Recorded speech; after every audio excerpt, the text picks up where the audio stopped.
नमस्कार दोस्तों, मैं जुगल किशोर आप सबका अपराध की कहानी में सबका स्वागत करता हूं। दोस्तों, आप सब हमारे साथ जुड़े हुए हैं।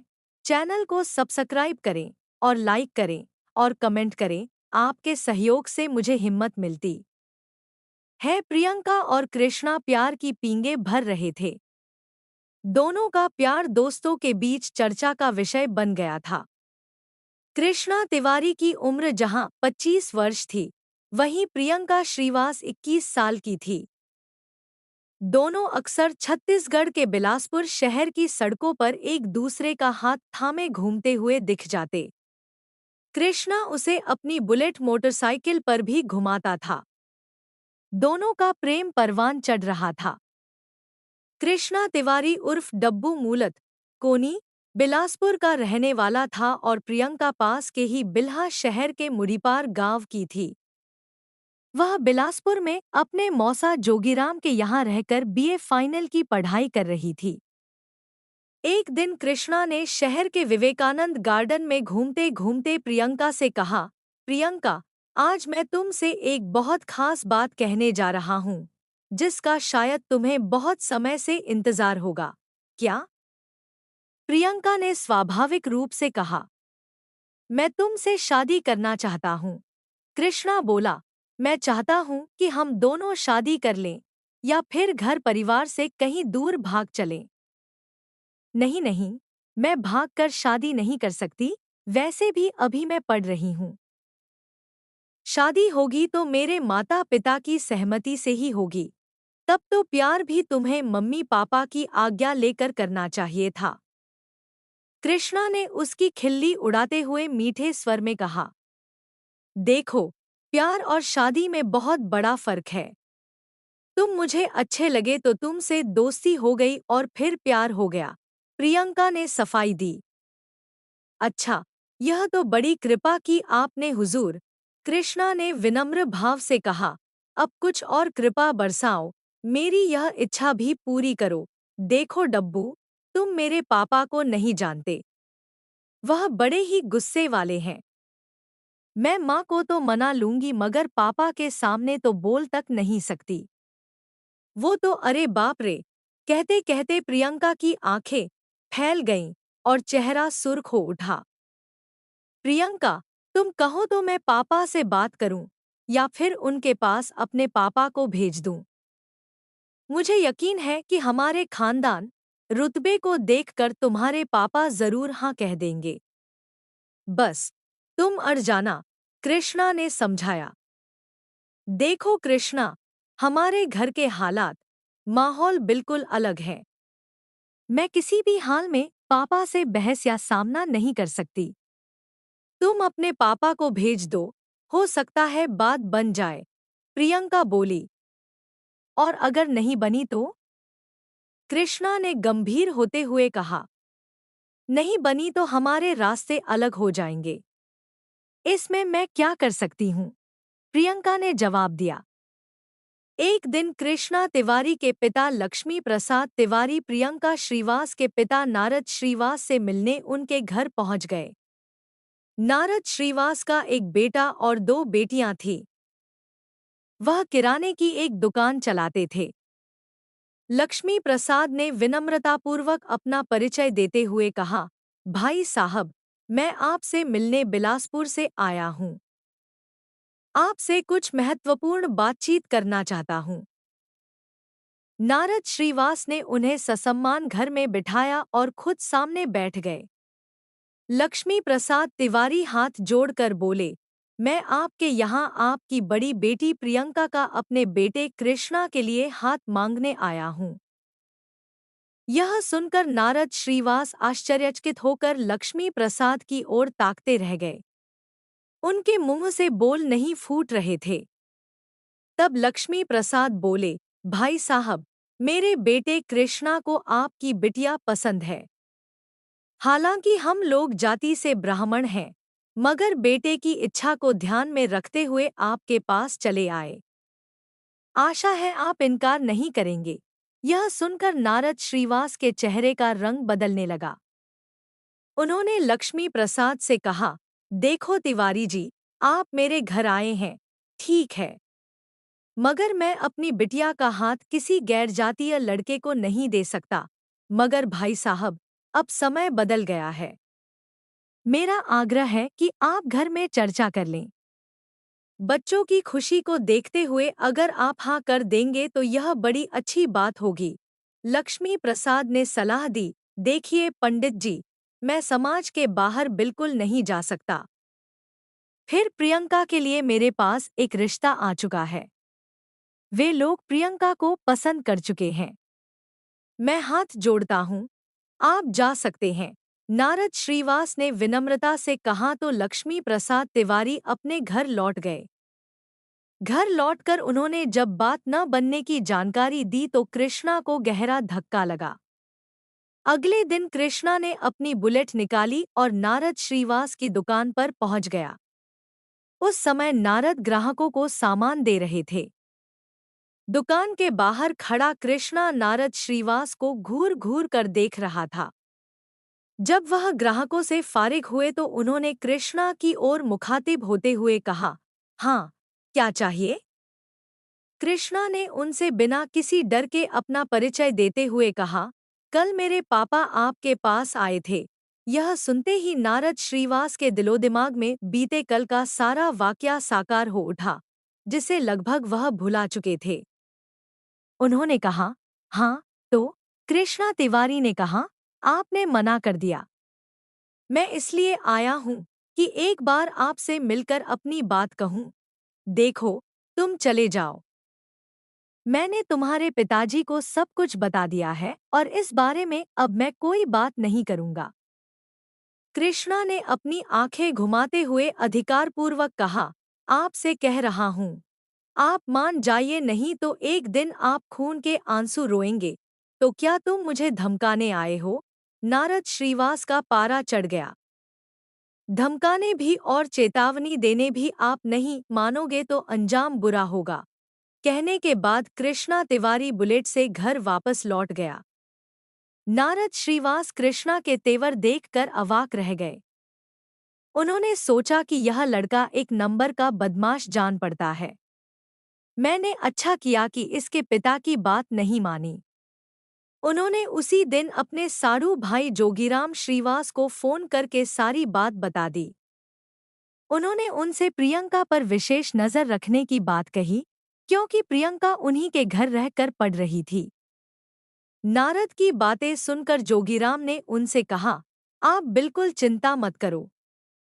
मैं खुद प्रियंका से बात करके देखता हूँ और आप लोग भी बात करो। इसके अलावा आप धमकी देने वाले कृष्णा के खिलाफ पुलिस में रिपोर्ट दर्ज करा दो। नहीं नहीं, पुलिस में जाने से हमारी ही बदनामी होगी। मैं अब जल्द ही प्रियंका की सगाई, शादी की बात फाइनल करता हूँ। नारद बोले।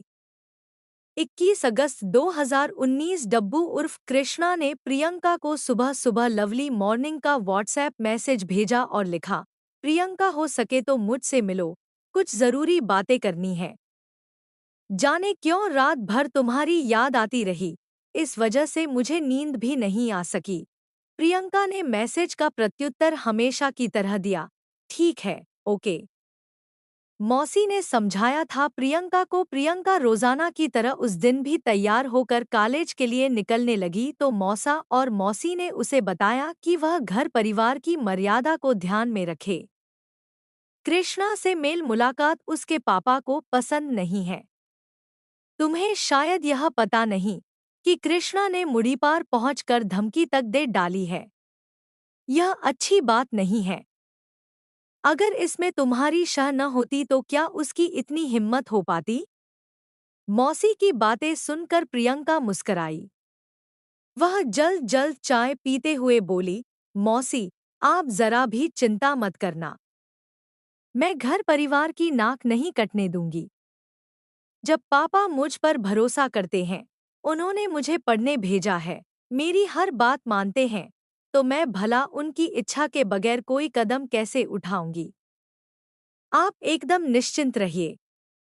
मौसी सीमा ने उसे बताया कि जल्द ही उसकी सगाई एक इंजीनियर लड़के से होने वाली है, इसलिए वह कृष्णा से दूर ही रहे। हंसती बतियाती प्रियंका रोज की तरह सीपत रोड स्थित शबरी माता नवीन महाविद्यालय की ओर चली गई। वह बीए अंतिम वर्ष की पढ़ाई कर रही थी। कॉलेज में पढ़ाई के बाद प्रियंका क्लास से बाहर आई तो कृष्णा का फोन आ गया। दोनों में बातचीत हुई तो प्रियंका ने कहा, मैं कॉलेज से निकल रही हूँ और थोड़ी देर में तुम्हारे पास पहुँच जाऊंगी। प्रियंका राजस्व कॉलोनी स्थित कृष्णा के किराए के मकान में जाती रहती थी। वह मकान बॉयज हॉस्टल जैसा था। कृष्णा और प्रियंका वहां बैठकर अपने दुख दर्द बांटा करते थे। प्रियंका ने उससे वहां पहुंचने की बात कही तो कृष्णा खुश हो गया। कृष्णा घर का बिगड़ैल लड़का था। आवारागर्दी और घर परिवार से बेहतर संबंध नहीं होने के कारण पिता ने एक तरह से उसे घर से निकाल दिया था। कृष्णा किराए का मकान लेकर रहता था। उस मकान में पढ़ाई करने वाले और भी लड़के रहते थे। उसके पास एक बुलेट थी। अपने खर्चे पूरे करने के लिए वह पार्ट टाइम कार वॉशिंग का काम करता था। काफी समय बाद भी प्रियंका कृष्णा के कमरे पर नहीं पहुंची तो वह परेशान हो गया।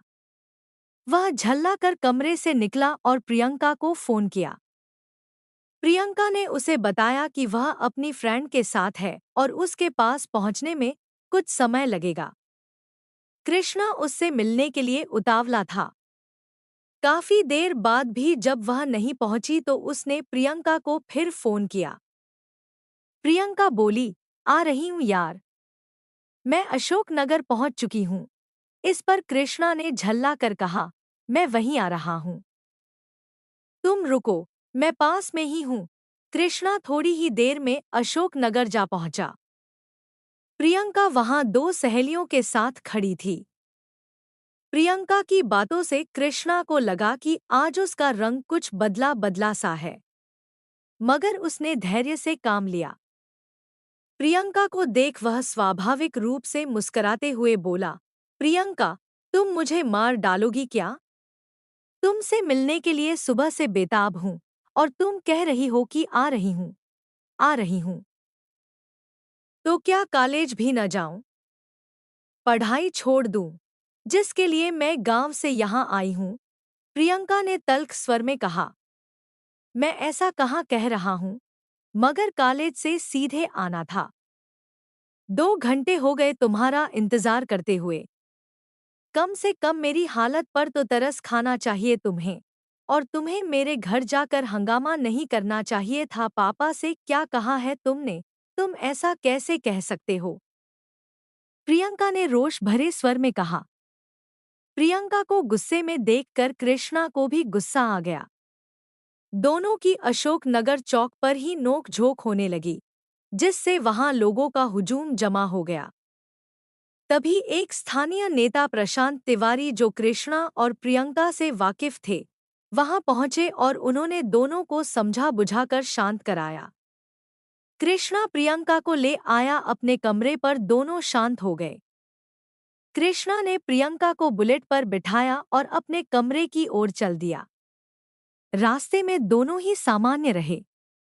अपने कमरे पर पहुंचकर कृष्णा ने कहा, प्रियंका, अब दिमाग शांत करो। मैं तुम्हारे लिए बढ़िया चाय बनाता हूँ। यह सुनकर प्रियंका मुस्कराई, यार, मुझे भूख लग रही है और तुम बस चाय बना रहे हो। इसके बाद कृष्णा पास के एक होटल से नाश्ता ले आया। दोनों प्रेम भाव से बातचीत करते करते कब फिर से तनाव में आ गए, पता ही नहीं चला। कृष्णा ने कहा, तुम मुझसे शादी करोगी कि नहीं? आज मुझे साफ साफ बता दो। प्रियंका ने स्पष्ट शब्दों में कहा, नहीं, मैं शादी घर वालों की मर्जी से ही करूंगी। दोनों में बहस होने लगी। उसी दौरान बात बढ़ने पर कृष्णा ने चाकू निकाला और प्रियंका पर कई वार कर उसे गंभीर रूप से घायल कर दिया। खून से लथपथ प्रियंका को मरणासन्न छोड़कर वह वहां से भाग खड़ा हुआ। घायल प्रियंका कराहती रही और वहीं बेहोश हो गई। हॉस्टल के राकेश वर्मा नाम के एक लड़के ने प्रियंका के कराहने की आवाज सुनी तो वह कमरे में आ गया। उसने गंभीर रूप से घायल प्रियंका को बिस्तर पर पड़े देखा तो तुरंत स्थानीय सरकंडा थाने में फोन करके यह जानकारी थाना प्रभारी जयप्रकाश गुप्ता को दे दी। जानकारी मिलते ही थाना प्रभारी जयप्रकाश गुप्ता कुछ पुलिसकर्मियों को साथ लेकर राजस्व कॉलोनी के हॉस्टल पहुंच गए। उन्होंने कमरे के बिस्तर पर खून से लथपथ एक युवती देखी, जिसकी मौत हो चुकी थी। थाना प्रभारी ने यह जानकारी अपने उच्चाधिकारियों को भी दे दी। एडिशनल एसपी ओपी शर्मा एवं एसपी सिटी विश्वदीपक त्रिपाठी भी मौके पर पहुंच गए। दोनों पुलिस अधिकारियों ने मौका मुआयना करने के बाद उसकी लाश पोस्टमार्टम के लिए भेजने के आदेश दिए। अधिकारियों के जाने के बाद थाना प्रभारी ने प्रियंका की लाश पोस्टमार्टम के लिए भेज दी। हॉस्टल के लड़कों से पता चला कि जिस कमरे में प्रियंका की हत्या हुई थी, वह कृष्णा का है। प्रियंका के फोन से पुलिस को उसकी मौसी व पिता के फोन नंबर मिल गए थे, लिहाजा पुलिस ने फोन करके उन्हें अस्पताल में बुला लिया। प्रियंका के मौसा मौसी और माता पिता ने अस्पताल पहुंचकर लाश की शिनाख्त प्रियंका के रूप में कर दी। उन्होंने हत्या का आरोप बिलासपुर निवासी कृष्णा उर्फ डब्बू पर लगाया। पुलिस ने कृष्णा के खिलाफ हत्या की रिपोर्ट दर्ज कर उसकी खोजबीन शुरू कर दी। उसका मोबाइल फोन स्विच ऑफ था। पुलिस को पता चला कि वह रायपुर से नागपुर भाग गया है।